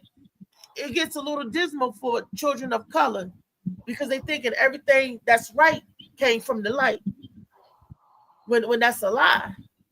I don't think Black kids think that. Man, I think the Black kids are too intelligent. Well, not too intelligent, but they've seen enough not to believe that bullshit. I think they don't see enough. That's why they give up. They might be a little discouraged, but But why would you get discouraged when you created the world? Yeah, they need to know that. Yeah. They need to get that pride back in themselves. They need to get that feeling of value. They need to know just how valuable and just the gem that they are. Instead of pants sagging, hanging on a corner, bumming and just chilling and hanging. They need to, hey, the world is your oyster. They need to know more. They need to know where to go and what to get it and how they can get it. And really what their contributions was to humanity. That's just how I feel about it. Did y'all know that all those inventions and stuff that was taken and we didn't get the credit for, that somebody else stood in the gap and got the credit? But did y'all know? Sure did. Yeah. I didn't find out till I got older when I started doing my own research. But they don't tell you that stuff in school because that's not part of the curriculum. Nope. No, they're pushing the lie. Thomas Edison was the great inventor. Thomas Edison invented the light. Thomas Edison was a thief. He was a great thing. Man, he Benjamin took, Franklin wasn't no better either, Reese. he took his butt to court. Benjamin Franklin wasn't no better, and he on $100 bill. See, these are the father of inventions of necessity. Oh, these are the fathers of this. No, they was the father of stealing. That's what they was. Oh, crooked self. And they're gonna have the nerve to take the man to court. They don't tell you that Thomas Edison took that man to court 2 times and lost. And then what we do as black people, because that man could have had the mindset, start a business of his own. But Edison, after he took you to court twice, then he going to talk to you and say, come work for me. Come work for me. And that was the man's mistake, because I would have been working against him, especially after you tried to take my invention twice. You know you a cruel crook. But if you he had the smarts. Edison had the color. So he went and worked for him. Edison had the color and the infrastructure. Yeah. He had the Yeah, but if he waited a little longer, he could have did something. Shit, you only got a he would have died. What you talking about? Yeah, they would have killed him. Because if Edison, if you don't give me your venture, I can't take it, I'm gonna kill you. Well, and then I'll take everything. That's why a lot of the credit was able to be stolen, because a lot of us we didn't have reading. We couldn't read those contracts, or we could and couldn't understand the sneaky language within the contracts. You know what I'm saying? We had to go off what we saw and had to trust them because we didn't know better. It's different now, but that doesn't mean that if he had waited, it would have been better for him. Not right. Because what's in the contract? They would have switched the contract. You can have a contract to do something and you do it, and it's up to the people whether they're going to have integrity and honor that contract, or they're going to ball that shit up and tear it up. Or have you signed something else that you think is part of the contract, have another sheet in there. There was a lot of sneaky things going on. They used to do it to each other in business. So if they would do it to each other, they're going to do it to somebody who don't know any better. Or somebody they think is beneath them. Definitely. They did it to their own. The one they called lower class whites. They did it to their own. That's what I'm saying. You got to watch. And they still doing it to their own. So what you think they're gonna do to you? Shit. That's so much so true. That's why I'm trying to educate the people. Like, look at what's going on in the world right now. Shit. Did y'all know this? Molly, we ain't into it either because we did it to our own too. Yeah, we did do it to the crab in the barrel mentality. We would step on our own head just to get up. That's not right. Molly, Felicia, what y'all think? Two people. What you say, Mom? Ladies first. I mean, I'm still surprised why y'all are surprised. This ain't nothing has changed. Things are still going on. Everything is still the same. Tell them again. Nobody never seems to get it. Nobody never seems to get it. It's the mentality of mankind. So you need to get it. Yeah. It's the heart and the spirit of man. So you need to get it. But what can we do? That's why I share. And you have to realize, and you also have to realize, you can't save everybody. That's true. So you say what you can, but I will go on record and say no good thing will I keep from my brother. That means if I know something good, I'm going to tell you. My job is to be a teller. Exactly. So I'm gonna tell it. I'm gonna spread the word. I'm gonna spread these inventions. If you didn't know, if you just found out today. You found out today. You can mark it on your calendar. October the 2nd, 2025. I found out today who Garrett Morris was. I found out today who all of these other people was. I think people should find out who they are. A lot of people be so pressed to know who somebody else was that was so great in their life. They took the time and put the work in. At the end of the day, who was they looking up to become inventors? Who was the inventors before them? What inspired them? We say the kids need to know them to be inspired. Then who did they know to inspire them? They was in bad conditions and they still was inspired to invent. So you never know that they was working together.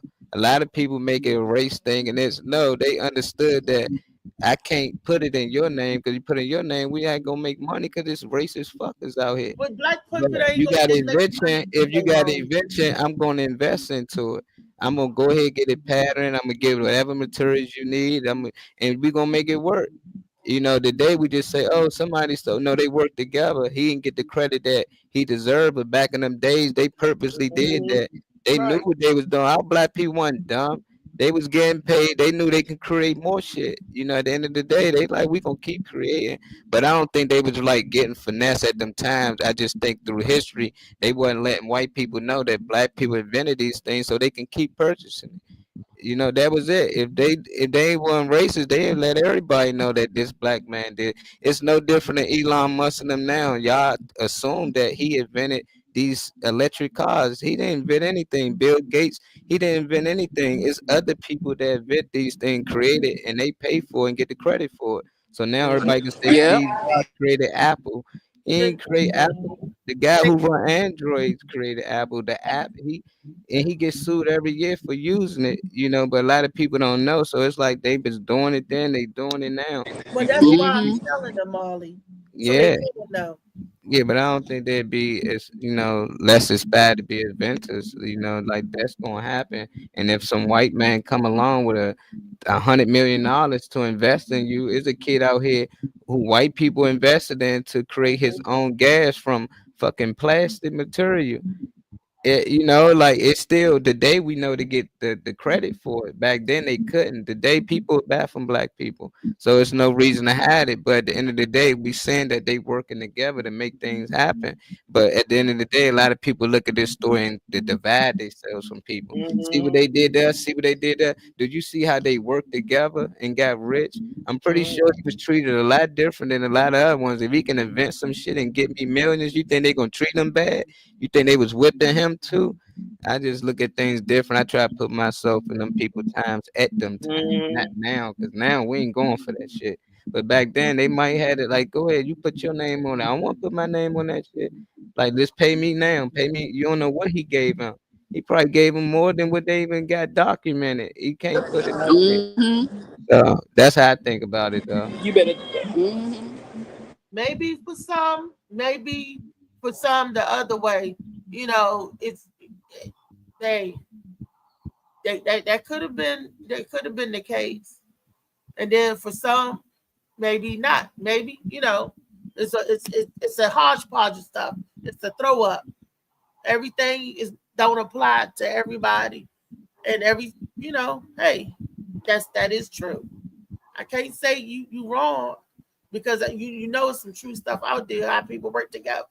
And there's also some true stuff out there how people was hushed or pushed out of something.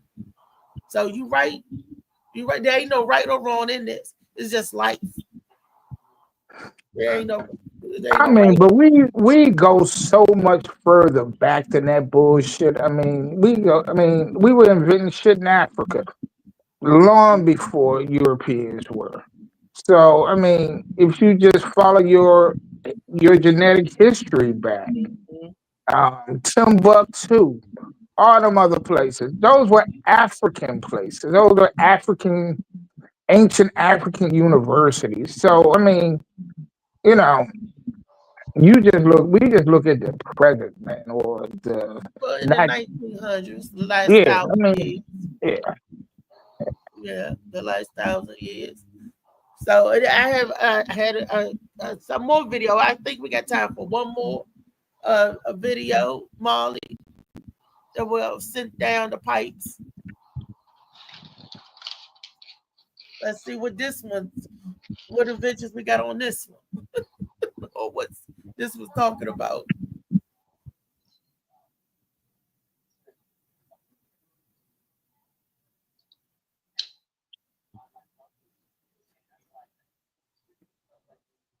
Louisa, where you at? You walking? Gallery play. Okay. I just got off the train.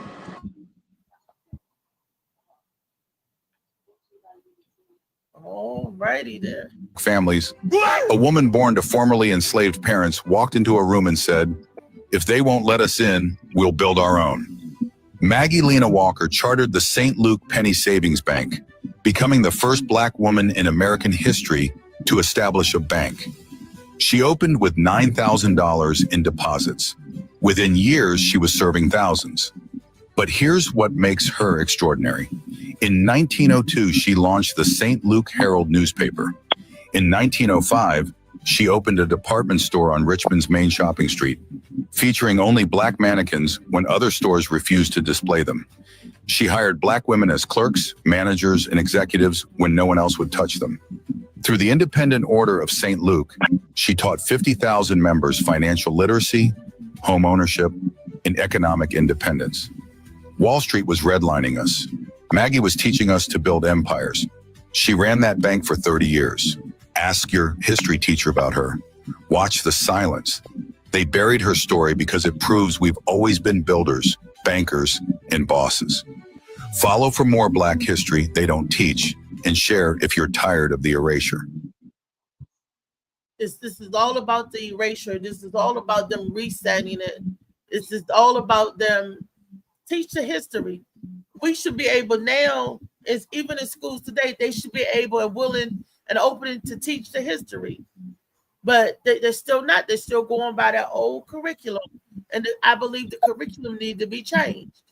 Teach the history. Tell the truth. You know, some will get it and some won't get it. Some will care and some won't care. But at least it is out there to be taught.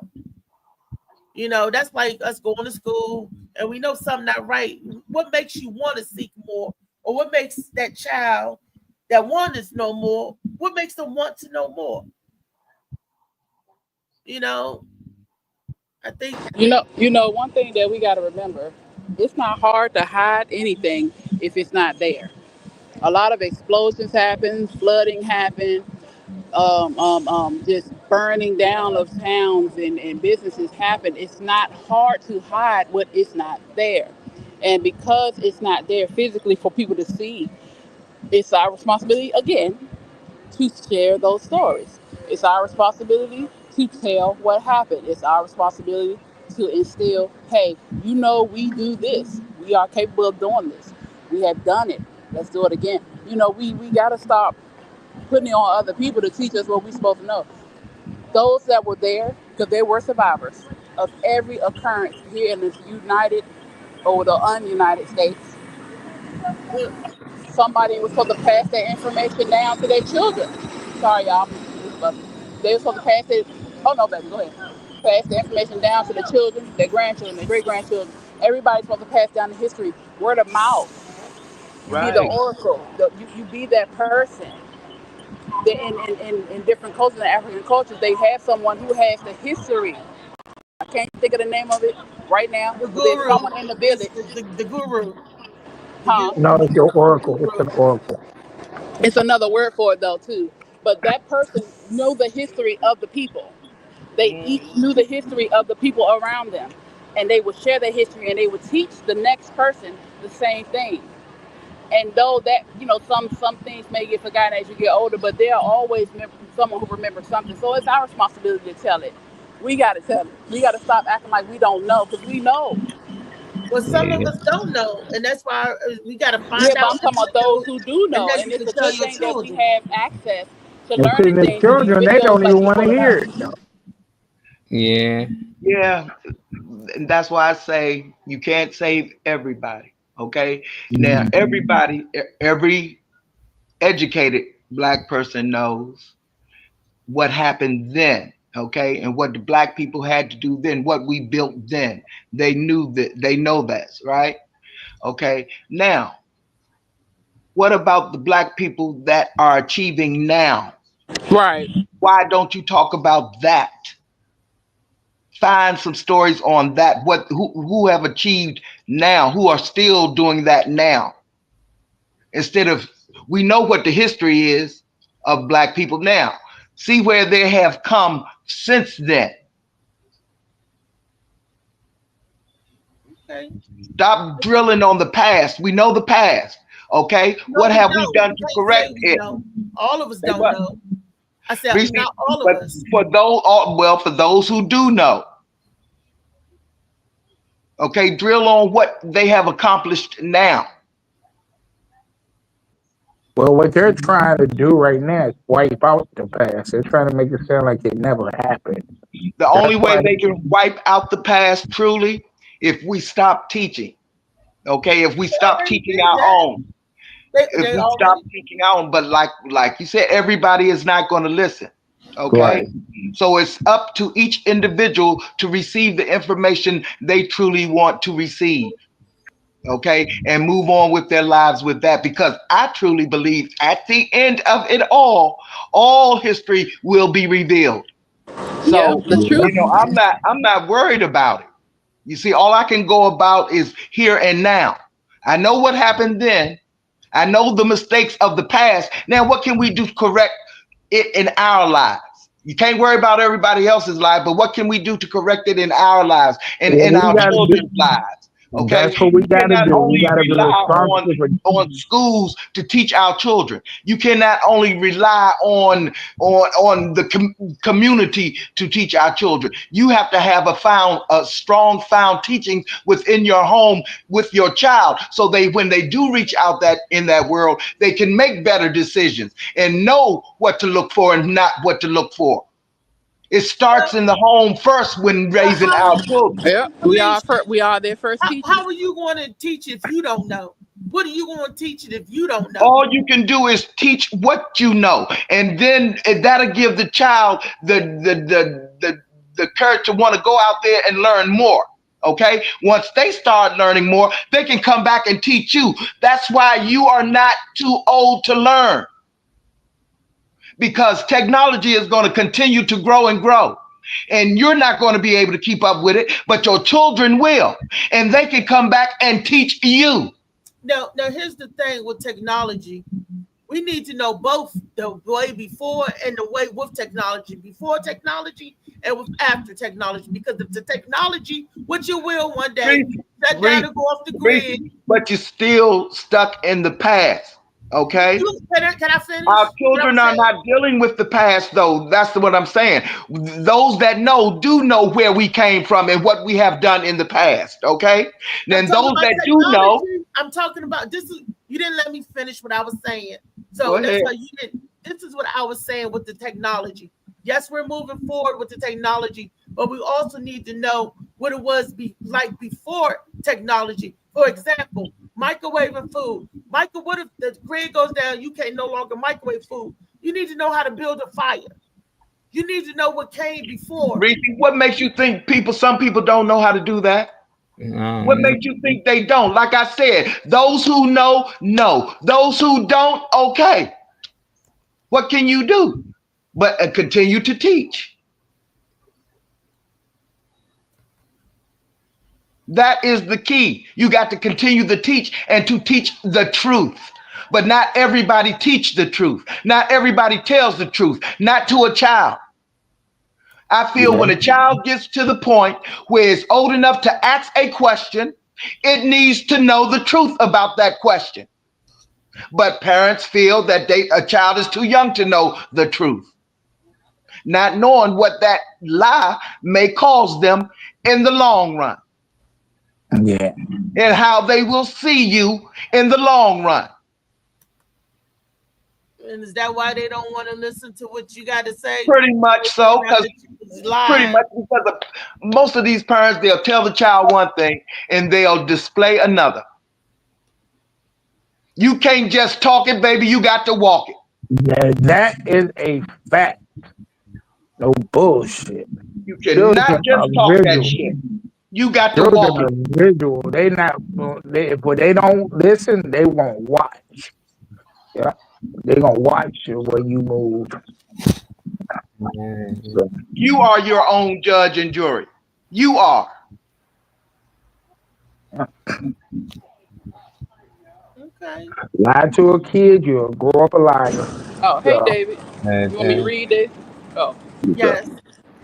Jack Daniels and Uncle Nearest were both moonshiners. Uncle Nearest made whiskey and was making good money. Jack Daniels was a poor man as well, and Uncle Nearest taught him how to make whiskey to help feed his family, and that's where the families are still friends. That's why the family is still friends today.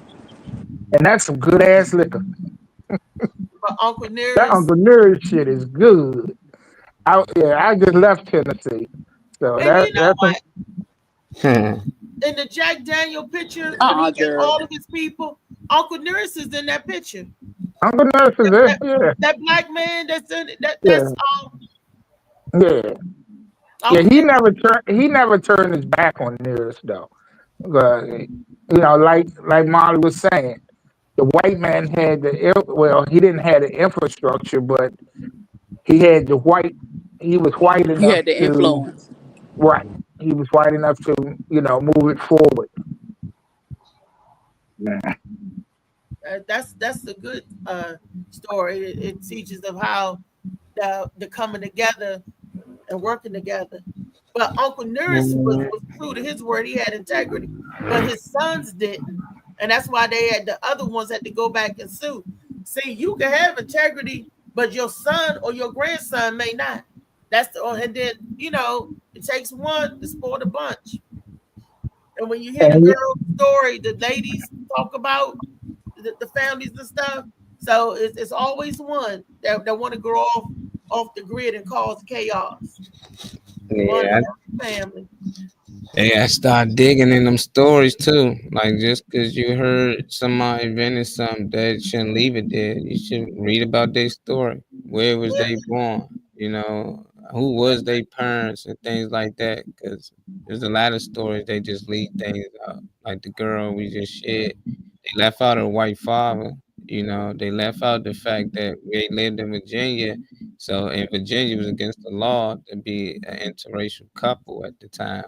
So they had the wife, her father had to leave the white man, and basically she had to fake marry another dude who ended up getting killed, but it was staged as a suicide. It was a lot of stuff that went down, due to her success, but it was a lot of crazy shit too. And she was a misbreed, like Obama and a lot of these other people tend to go a little farther when you're a little lighter. That AI joint, she look a little dark, but she lighter than that. But she did a yeah, lot of things, she had a lot of support, whites and blacks, but they The always lady, leave out the white side. Yeah. a What And you you lot know, of times the white to, side was the fourth side. In 1902, a lot of people were still getting forced on, even if though it was a few years after slavery, people were still. I mean, it was after the war. a lot of people were still getting forced upon. Nah, So my maybe mom that's why they don't talk about it, wasn't or raped. that's the side that leaves. Nah, it was real, against the law to be a couple. White and black people couldn't be in a yeah, relationship it took a in long time Virginia. for Virginia to change that that. shit ain't changed into the '60s. Shit. Well, Yeah. now who said they was a couple? Like I say, it took a long time. There, her story. That's what I'm saying. You read her story, you'll know that her mother was going with a white man, and they had a baby. And It since was a they lot was of living in couples like Virginia, they that. was hiding it. And then when they almost got caught, he got out of there. And then she staged her marriage to a friend. I think his name was William or something. He ain't really, but they did it just to make it look like he the father of her overnight, just so they don't get punished. But eventually they found out and killed him and staged it like a suicide. This was in the story that you read about it, but it's a lot that go with it, you know. I Just wanna read into it. I'm sorry. I wanna go back to what Reese said about the children having integrity when the parents did. Sometimes our children see things that we don't, and we are more forgiving and accepting of certain things because we know people longer. But our kids see that underhanded stuff. I see our kids hear those snickers and those little snide remarks. So you don't know. We never know what his children may have seen or how they didn't appreciate how their father was treated. And even though the family had respect for each other, sometimes that respect is just because they were able to use them. Now, I'm not saying this is the case, but I'm saying we got to also look at that side of it because my kids are like that. I am more forgiving because I'm like, I'm not holding on to that stuff. But my kids will try to hunt you down. You know what I'm saying? Because they like, oh, no, you did. I told you what my daughter said about her friend canceled on me twice about her hair. And she went off, don't ask my mother to do your hair no more unless you for real. You know what I'm saying? So you got to remember, our kids love us, and they're gonna see things that we don't because we're older and we're not at that place anymore. So we just never know that what happened. And that's true. I remember my grandfather used to tell me how he didn't like, because they came up at the Jim Crow era and everything. And his father would still talk like, yes, sir, boss, yes, sir, captain. And my grandfather said he hated that. That just burned a hole in him. But to see his father bow, to give that type of submission or that type emasculated. Yeah. And he was something different. He didn't feel like, oh no, sirree, I'm not doing that. But the latter generation did, and it was that respect. And it looks like that the next generation is being defiant. That wasn't respect though. For themselves. But yes, sir, boss, yes, sir, captain, yes, sir, boss. That was forced compliance. And then the next generation was like, I ain't doing that. I ain't your boss or your captain. I ain't doing that. And they would, that's what you saw, the progression of you standing up. Some people stood up and some people didn't. Some people stayed captain this or ain't that. And a lot of times that was the highest level of respect that you're going to get from white people back in the day. They didn't call you miss or ma'am. They used aunt and uncle to give the level of respect. And then they got it ready for that. I ain't your aunt, I ain't your uncle. I ain't, call me this, call me that. So it's just the progression of things. How we see in the past, growing up as children, we see the mistakes and we try to go a different route, not knowing why our parents did what they did. Sometimes all we see is the end results. We don't see what caused it to be that way, and that's not good either. Because all we got to do is have conversation about stuff. Like you said, why'd you do such and such? Or why was this? Why was that? There's a reason that you can understand that you can understand the temperature of way things was back then, and you can understand the reason why they did that. And then that will help you better tell the whole story. You got to go, when you read a book, you got to read all of it. And that's that you like to get the full understanding. Well, it's impossible to get the full understanding. Excuse me. My wake and bake for this morning. To get the full understanding. I was trying to figure out why you was in rare form today. Now I get it. Oh, really? Okay. See, now you done made me forget what I was gonna say. Go ahead. It's all right. Miss Felicia feeling soft. Go, David Green. You sneaking in here? You hear the conversation? Yeah, I'm here. You want to jump in? You want to say anything? I mean, from what I heard, I was reminded of a Bible scripture when it was talking about thank you for hiding these things from the wise and the prudent and revealing them to babes. And what I get out of that is that, you know what I mean, like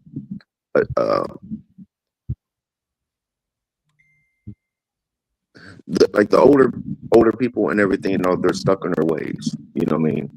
You was talking about people learning or different things like that. No, they're pretty much stuck in their ways. You know what I mean? Like religion, whatever. No, you know what I mean? But like a babe, like a kid or whatever, they had to, they could sit back and they can somewhat be molded. You know what I mean?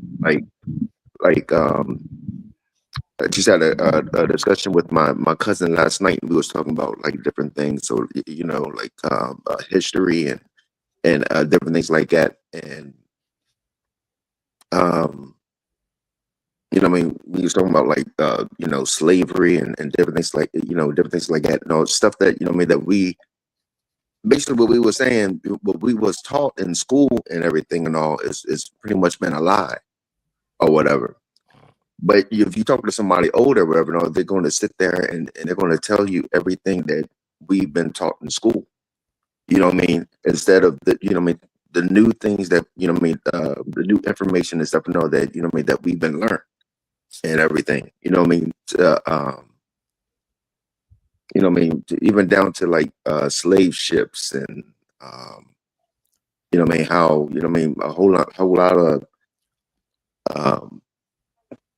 so-called blacks or whatever and all was actually kings and everything already over here that was, you know what I mean, tricked or whatever like that, you know, to be made or conquered, whatever and all, to become slaves and all. But, you know what I mean, they how they have us brainwashed, you know what I mean, they was captured from Africa, putting stuff on slave ships and then brought over here, you know what I mean, to pretty much, you know what I mean, have us, you know what I mean, to have us, you know what I mean, oh, we want to go back to our motherland. We want to go back to motherland, Africa, when actually our motherland has actually been here. You know what I mean? And for that reason, it's because, you know what I mean, that takes away your birthright. You know what I mean? You know what I mean? That takes away your royalties or whatever like that. No, you know what I mean? Like, there's, you know what I mean, people that's have actual ownership or whatever, you know, of land and everything and all. But in our minds, you know what I mean, like the school books and everything, all, we're thinking our lands in Africa. No, our most of our lands is actually here. You know what I mean? Molly knows what I'm talking about. My man Dave dropping bars. I see somebody been out here studying, boy. He been trying to find out the truth. It dig you, fly falling deep. I just look at it with these inventions and stuff. It's like if grandma passed you down the secret recipe. It don't matter what it's for, you know, it can be for a pie. It's something that normally stays in the family. You already know, it don't matter if you're a kid. We watch SpongeBob. We know they was trying to get the secret recipe for the Krabby Patty. And when I look at these inventions and they doing it with these white people, who to say they ain't give up the recipe? You know, and we be like, yeah, these people should be praised because they invented this. If everybody out there knew how to do that and they refused to do it, and that was the one person that sold us out. You know, I look at it like that. We always think like the person they say that, oh, they invented this. Who taught them that? If it was passed on to them and it was told like this something that we keep in our tribe, this something that we keep here, you know, and they just start to give that technology to them and they taking credit for it, and at the end of the day paying them a little bit for it, and they get treated a little better. And everybody else feel like we could have been did that. We could have created the wheel. We chose not to. We could, because these things that we create, we've been doing. We probably been creating these things wherever we was doing before they got here, you know. But now people starting to show them, hey, this the pattern. This how we ain't need no pattern. We knew by memory. They start doing these things, you counting your steps and stuff so they can get to the rhythm. We naturally rhythm go right along with nature. So I think a lot of that got a lot to do with it too. I'm not sure. I just be feeling like sometimes when I see them, I be like, I'm pretty sure it was 10,000 other smart people out there just as smart, and they were just choosing not to do those things. Like, nah, we keep that in the family. And the ones who sold out was the ones who, yeah, they get the credit to. They get the Black History Month, this and that. They giving props to. And that's how I feel. The more I dig into this shit, I be like, dang, if they sold us out, if they gave up grandma's recipe.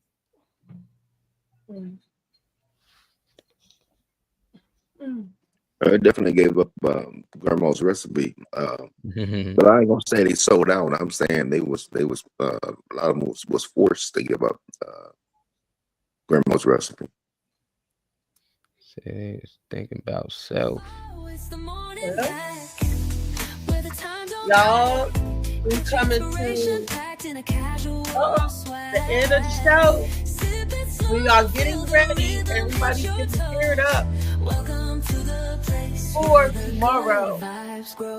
We're going to be celebrating Molly's birthday. We're going to be celebrating Rodney and Vicky's wedding anniversary. Turn up. Happy anniversary. Yeah, happy anniversary. I love to see Black love. That's one thing. Black love. Black, well, yeah, well, I love it to see. I love when I people of color are together in one union. I love that black love and that feeling and that thing. That's a good thing. You find yourself a partner and you stick with it. It don't matter if Vicky's white. I just love to see people happy and in love and they're sticking together. But it's just something about when I see our people doing it, like, yeah, good job, good job. That's what I'm saying. So we're celebrating the good job Rodney and Vicky's been doing for the last 28 years, Rodney. Was it 28? On a phone call. Oh, okay. Just tell us. So, and Molly's birthday was yesterday, so they'll celebrate, ready for the turn up the event. And while we there, we might as well celebrate Chow Bout's birthday. It's his birthday the 15th, so why not? Why not show that love? We want to And Libra. What you say, Mom? It's Libra season.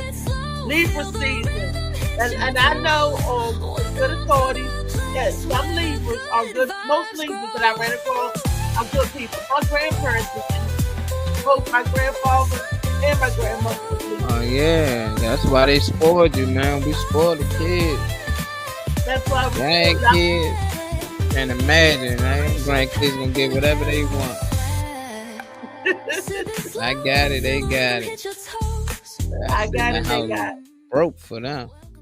I love that. If I got it, they got it.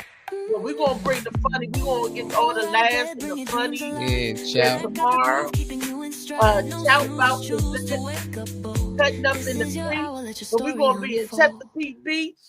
But it's still cutting up in the creek on 4104 Indian River Road. Yeah. Chesapeake, Virginia.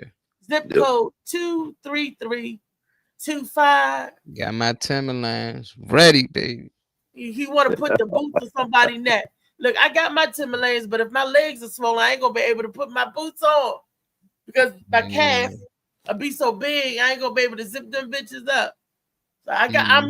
I'm carrying my black Timbs in my hands. So where you get the Timbs at now? Where you get the Timbs at now? I remember back in the day you could get them at Gabe's and all, but not no more. You can get them down there everywhere.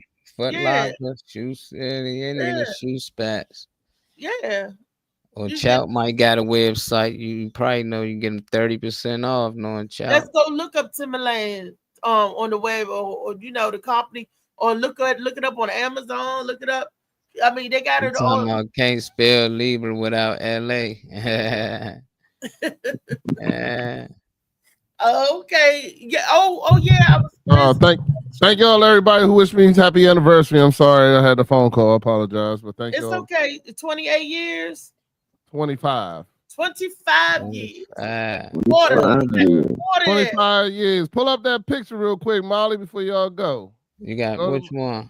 It's on my Facebook. Hold on, I'll pull it up. You got the quarter in there. I got the very first picture me and my wife ever took together. I put it on Facebook today. The very first picture. Where was y'all at? Homecoming. Homecoming. We weren't even. This was before we even started dating, so we weren't even dating in this picture. But y'all was each other's homecoming date. Nah, we came separate. I had another date. I took pictures with two girls that day. Oh, yeah, sure. Wow. Yeah, keep that light skinned nigga shit. Yeah, you know it. Oh my gosh. Macaroni with the cheese. There you go. Go ahead, pop. I'll just put it in there if y'all can see it. But there you go. Yeah. That was young Rodney, man. Yeah, homecoming picture. That was before we weren't even dating then. That was when we I went with another young lady. It looked like y'all got matching outfits on. Nah. Kinda, homecoming. I had a blue plaid Joan. Hers was black and gray, but I mean, I guess she can match with anything. But oh, hers not checkers. I can't see. It look like okay. Nah. That look cute. Look at little Vicky. Oh. And I was y'all look right there. You look like a coochie hound, Rodney. I mean, not you, Rodney. You don't look cute. You know what I mean. I know, I do look cute, boy. You better remember that. That's the boy. You know, we got to clarify this bit. I You're a was that boy, dude. Rodney. You're a I boy. was Rodney that do dude. look cute in the picture. Yeah, I had You all like the. he be talking to all the girls, just getting with them. Oh, And Vicky looks so innocent. Oh, Vicky. I can say that because because I know them, and it's like, oh, look at Vicky. I can't wait to see my Vicky. We was out there doing the cotton candy, sweet as gold. Let me see you, Tootsie Roll. I remember that. That's about it. You was dancing too, Rodney. Yeah.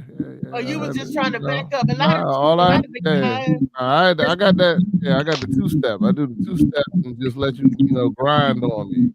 Oh, okay. That's what I was going to say. Who I did was to take the picture. Who I did was to take the picture. Mine. Mine. Yeah. Okay. You said, "Come on, let's take it." And that wasn't even your date. But you holding it like that's yours. Nah, I'm trying to leave with you tonight. You threw away all the other pictures, the pictures of the other girl. Biggie threw them away. That remind me of a picture of my aunt and her husband. Yeah, he said that she paid you $1,000 for the picture. Chris Brown looking at. I wish. Like he play on barbershop. This red nigga. Molly, Rodney gonna sing my apple juice. Like that Black Love. I love to see. Big congrats. See that the pictures of back in the day when people were really in love and smitten and all that. Yeah. Oh. Yeah, those were good days. 30 years plus we've been together because before we got married, we had dated for over 5 years. So. Black Love. Yeah, 30 years plus right there, boy. That she found her a good thing, didn't let him go. 5 years. Been dating for 5 years. Yeah. It don't take you all day to find out where the sun is shining. Well, we was dating in high school. You remember 2 of those years in high school. Yeah. So what's something you thought that you knew about Vicky that you came to like another realization about? You know how you think you understand somebody, you first get with them and all that, and then you realize it's not this way or whatever, or it is that way? Nah, I ain't really happy. Besides her being batshit crazy when she on her period, that was about it. But I figured that out. It was supposed to be something nice and romantic and shit, or nice and yeah, David. That's why I don't ask him shit. Everything he expected. Because he give answers like that. What are you talking about? But nah, everything else. My wife. I mean, I can tell you the reason why I fell in love with her was because of how. I like that. It's okay. I like that. How great of a person she is. Like. The thing that made me really fall in love with her is one day I had skipped school. So this was junior year. This was right before we started dating or whatever. And I had skipped school. And one of my coaches was my teacher, my chemistry teacher. So he noticed I wasn't in class, but I was there for the game that night. So that nigga snitched on me. And they held me out of the game because I wasn't in school. Because the rule is if you wasn't in school, then you can't be in the game for that day or whatever. So he held me out of the game. So I was prepared to go for the game, and it was cold as fuck out there. So I ain't had no jacket. I ain't had nothing. I was out there joining basically like a t-shirt and some pants or whatever. And I was freezing my ass off. And I ain't have no money because I was expecting to be in the game. I ain't had no money on me. I ain't have my wallet, nothing, right? So I was sitting there watching the game because I had to be there. And then my wife was like, my girlfriend, well, she wasn't my girlfriend, but Vicky was like, you okay? I was like, man, it's cold as hell out here. And she went and bought me a cup of hot chocolate and brought it to me. And I was like, yeah, okay. This the one right here. Hold on. She you know what I'm saying? She just had a caring heart. And it was always that caring heart that was the thing that I knew I wanted to be with her because she wasn't, she was just caring. You know what I'm saying? And Kane brought me the hot chocolate. I watched that pom-pom dress walk away. I was like, yeah, I'm gonna get that. So Black Love. But it's always been my wife's caring heart and things like that. And she ain't changed. She still got a caring heart. And she's still the same, still the same. So that's why when you asked me, I was like, there was nothing new. You know what I'm saying? There ain't nothing new. There No, ain't because nothing new sometimes you that just made me like you fall in just love with realize it. and learn a certain, certain aspects of a person that you assume it was going to be this way, or you uncover things. So, like, Yeah, like you I might have. didn't know she was batshit crazy. I We're mean, I talking All didn't right, about know it Rodney. that. Goodbye. tomorrow. Goodbye. Talk I about it didn't know that. tomorrow on But, you Freaky know, Friday. oh, Does I, That she does she I'll when be you driving knew on Freaky what you Friday. knew. does she still got the pom pom dress? She He'll tell does. you tomorrow. Absolutely. I ain't let her get rid of that. Friday. Yeah. We take up in the creek. We be on the road. She bought one for the trip that Hi, a y'all. pom Tomorrow pom Freaky dress, but it's a Friday. different color. It's all white. Yeah, she gonna wear that. She gonna wear it in the hotel room. You know what I'm saying? Peace. Yeah.